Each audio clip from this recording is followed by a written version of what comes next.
हमें पक्का विश्वास है प्रभु निश्चित दर्शन देंगे।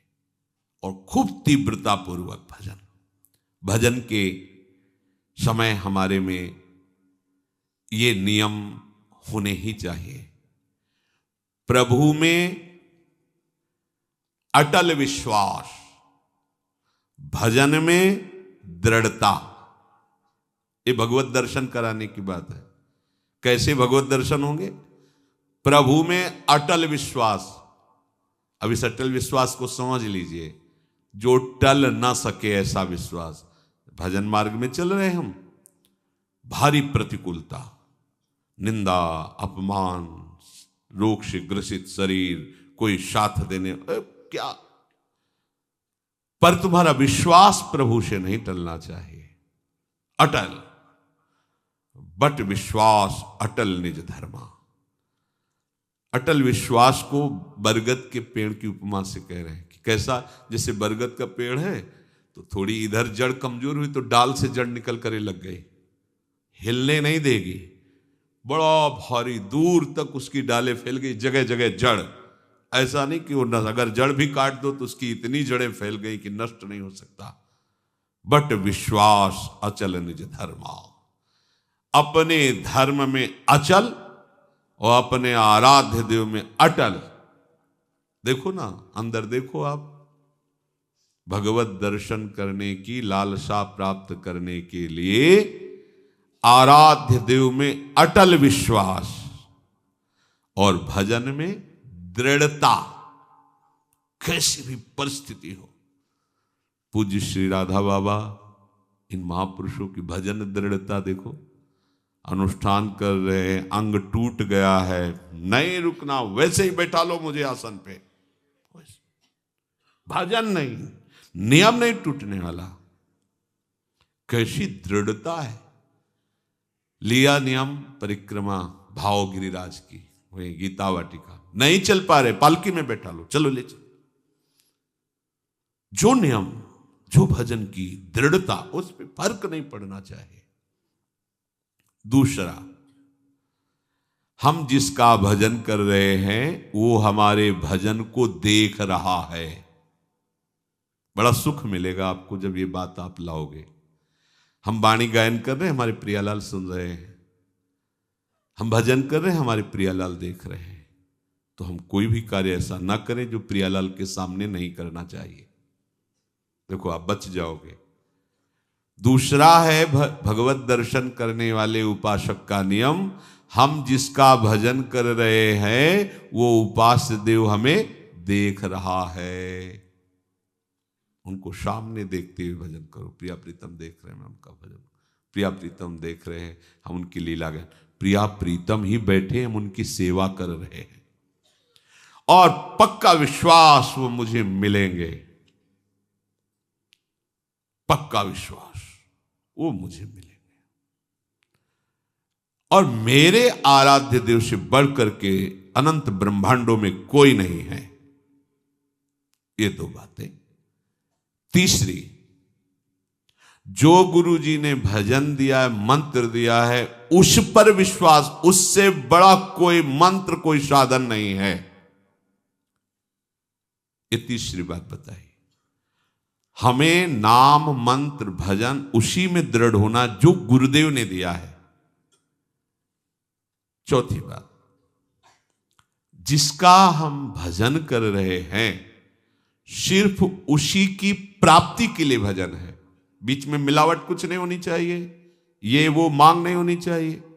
जिसका भजन कर रहे हैं उसी की प्राप्ति के लिए भजन हो रहा है।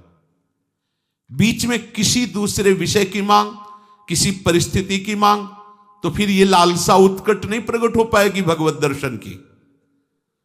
पांचवा, जिसका नाम जप कर रहे हैं उसके रूप को आंखों में लाने की चेष्टा करना, भाव करना। चेष्टा लिखा है, वो तो स्वयं आएंगे कृपा करके, पर हम चेष्टा तो कर सकते हैं ना, ध्यान की चेष्टा तो कर सकते हैं। कैसे राधा वल्लभ लाल जू, कैसे बिहारी जू, हम इन्हीं की ध्यान। यही है प्रिया प्रीतम का मिलित स्वरूप। जब प्रकाशित करेंगे तो कोटि कोटि काम लावण्य बिहारी यही है, ये अपना रूप प्रकाशित कर देंगे। मन से उनके रूप का चिंतन, वाणी के द्वारा गुरु प्रदत्त नाम मंत्र का जप, ये दोनों साथ चलने चाहिए। छठा, प्रभु के भजन करते हुए किसी दूसरे उपासना के उपासक, किसी दूसरे मार्ग के भजनानंदी की अवज्ञा, निंदा, हे भाव, तिरस्कार भाव ये बिल्कुल नहीं होना चाहिए कि हम तो सर्वोपरि निकुंज उपासक हैं, ये तो क्या गए। आपके अंदर उत्कट लालसा नहीं जगेगी। ये बहुत सूक्ष्म बात है। किसी भी उपासक की, किसी भी संप्रदाय की, किसी भी उपासना की निंदा नहीं, अवज्ञा नहीं, तिरस्कार नहीं। हम जो प्रभु का नाम ले रहे हैं उन्हीं के सब नाम है, उन्हीं की सब उपासना, सबको प्रणाम। हमको अपनी उपासना सर्वोपरि मान करके करना है, पर दूसरे का अपमान, दूसरे की निंदा, दूसरे का तिरस्कार, दूसरे को लघु समझना ये नहीं। अपने इष्ट में आसक्त होना, दूसरे का विरोध ना करना, इससे आपके हृदय में उत्कृष्ट लालसा का जागरण हो जाएगा। खास बात, उत्कृष्ट लालसा के लिए एक दुर्बलता का त्याग करना होता है। यह हर उपासक के हृदय में होती, किसी एक की बात नहीं। प्रायः हर उपासक इस दुर्बलता को धारण करने के कारण वो उत्कट लालसा को नहीं प्राप्त हो पाता भगवत दर्शन की। क्या दुर्बलता होती है?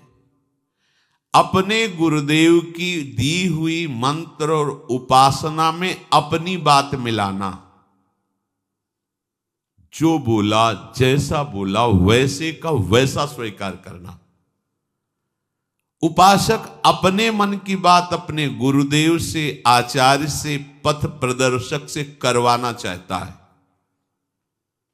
किसी ने एक पत्र में कहा कि अमुक साधक यहां से निकाल दिया गया और उस अमुक साधक ने हमें सब बताया कि आपके यहां बराबर व्यवहार ठीक नहीं होता, बराबर व्यवहार नहीं होता। तो ऐसी बात साधक को नहीं समझ में आई, उसको समझ ले कि कमी तुम में है आत्मसमर्पण की। तुम्हारी बुद्धि समर्पित नहीं हुई, इसलिए दोष दर्शन कर रही है। गुरु पथ प्रदर्शक जिस साधक को जैसा उचित समझता है वैसे ही साधन का आदेश करता है और उसी साधन से सबको वही वस्तु प्राप्त होगी, पर साधन सबका गुरु निर्दिष्ट होगा। आपको सबको एक जैसा नहीं। जैसे रोगी डॉक्टर या वैद्य से कहे कि हमको तुम ये वाली दवा दीजिए और ये वाला पेय दीजिए, और देखो हमारे ऊपर तुम ये नहीं लगाओगे कि ये नहीं खाना, ये नहीं खाना, ये नहीं खाना, तो क्या रोगी कभी ठीक हो सकता है क्या?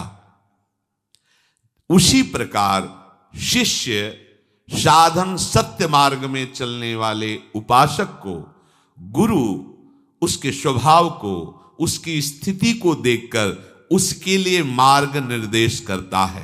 वो परम सत्य है, क्योंकि गुरु जानते हैं कि इस स्वभाव का साधक इस स्वभाव से ऐसी साधना करने पर उसी सिद्धि को प्राप्त होगा। गुरु ही उपयुक्त अधिकारी देख करके उपासना बताते हैं। वो तब तक शक्तिपात नहीं करते, शक्ति का आधान नहीं करते, जब तक शिष्य संपूर्णतया गुरु के अधीन नहीं हो जाता। शक्तिमान गुरुदेव शिष्य को जो अपनी आध्यात्मिक शक्ति देना चाहते हैं, जिसे शास्त्रीय भाषा में शक्तिपात कहते हैं, परम सामर्थ्यशाली गुरुदेव उसे तब तक नहीं देंगे जब तक उस शक्ति को रखने की योग्यता नहीं आएगी, पात्रता नहीं आएगी, अधिकार नहीं आएगा। जिस उपासक में उनकी ऊर्जा शक्ति को धारण करने की सामर्थ्य नहीं आई है, यदि वो उसे शक्तिपात कर दे तो उनकी शक्ति व्यर्थ हो जाएगी या वो उपासक नष्ट हो जाएगा। उन्मत्त होकर, मतवाला होकर गलत मार्ग का अनुसरण करके भ्रष्ट हो जाए, क्योंकि पावर मिल गया उसको। जैसे भगवान शिव से वृत्रासुर ने शक्ति पात करने की प्रार्थना की कि मैं जिस पर हाथ रख दूं भस्म हो जाए। तथास्तु, जगत गुरु शिव ने ऐसा ही कह दिया। उसने सोचा कि परीक्षा इन्हीं से शुरू करते हैं। उमा जी की तरफ दृष्टि गई, शुरू यहीं से कर। भागे। उस शक्ति का दुरुपयोग और उस शक्ति के द्वारा उसका नाश श्री हरि ने उल्टा उसी के ऊपर रखवा को भस्म कर दिया। भगवान शिव ने तांडव प्रारंभ किया तो बाणासुर अपनी ताल गति से उन्हें प्रसन्न कर, जा तेरे शास्त्र भुजाएं हो जाए।